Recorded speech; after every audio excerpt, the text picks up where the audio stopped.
Hi అండి, welcome to Tanuku vlogs. ఇవేంటని చూస్తున్నారా?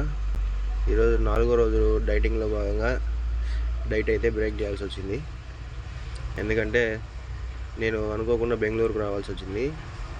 నాతో పాటు కోకోనట్ ఆయిల్ ఉండేది తీసుకొని వచ్చుకున్నా, కానీ నిన్నటితో అయిపోయింది, డే 3తో. ఈరోజు అయితే కోకోనట్ ఆయిల్ దొరకలేదు ఎక్కడ చూసినా, అందుకని ఈరోజు బ్రేక్ చేస్తున్నా. ఇప్పటికే దగ్గర 6 డేస్ 6 రోజుల నుంచి నేను చేస్తున్నా డైటింగ్.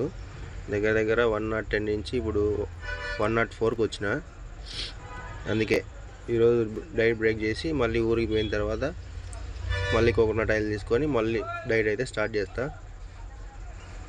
ఇవి ఎందుకంటే డైటింగ్ నుంచి మనం బయటకు వచ్చేటప్పుడు, లిక్విడ్ డైట్ నుంచి బయటకు వచ్చేటప్పుడు కంపల్సరీ ఎలా పడితే అలా బయటికి రాకూడదు, ఏది పడితే తినకూడదు. స్టార్టింగ్ అయితే మనం ఫస్ట్ ఫుడ్ బాదం కానీ, పిస్తా కానీ, వాల్నట్ కానీ తీసుకోవాలండి. ఆ తర్వాత 1 అవర్ తర్వాత మనకు నచ్చిన ఏదో ఒకటి వెజిటేబుల్ కర్రీ మాత్రం కంపల్సరీ తీసుకోవాలి. ఆ వెజిటేబుల్ కర్రీ తీసుకున్న తర్వాత ఒక 1 అవర్ 2 అవర్స్ తర్వాత మరి మీ ఇష్టం, మీరు ఏం తినాలనుకుంటే తినొచ్చు. ఇప్పుడు మాత్రం వీటితో డైట్ బ్రేక్ చేసి ఒక 1 అవర్ తర్వాత వెజిటేబుల్ కర్రీ ఇప్పుడైతే ఆర్డర్ పెడుతున్నాను. అది వచ్చిన తర్వాత ఆ 1 అవర్కి ఆ వెజిటేబుల్ కర్రీ తినేసి నైట్ ఇంకా అదే సరిపోతుంది. ఇంకా రేపు మార్నింగ్ ఏదో ఒకటి చూద్దాం. బాదం తీసుకున్న తర్వాత కొన్ని జీడిపప్పు కూడా తీసుకున్నాను. ఇవన్నీ మిక్స్డ్ డ్రై ఫ్రూట్ ప్యాకెట్లో వచ్చినాయి. అది నేను స్విగ్గీలో ఆర్డర్ పెట్టాను. ఇక్కడి నుంచే మనకు 130 రూపీస్ పడింది అది ప్యాకెట్. మీకు చూపిస్తాను ఒకసారి.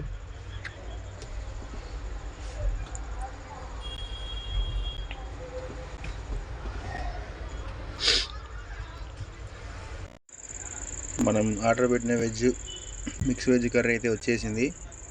ఇది తినేసామంటే ఈరోజు డైట్ బ్రేక్ అయిపోయినట్టే.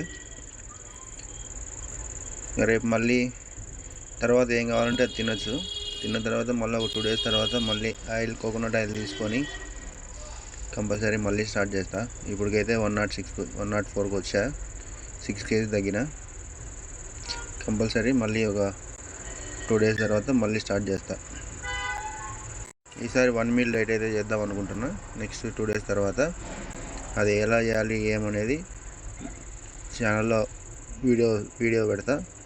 సబ్స్క్రైబ్ చేసుకోండి, ప్లీజ్ సబ్స్క్రైబ్.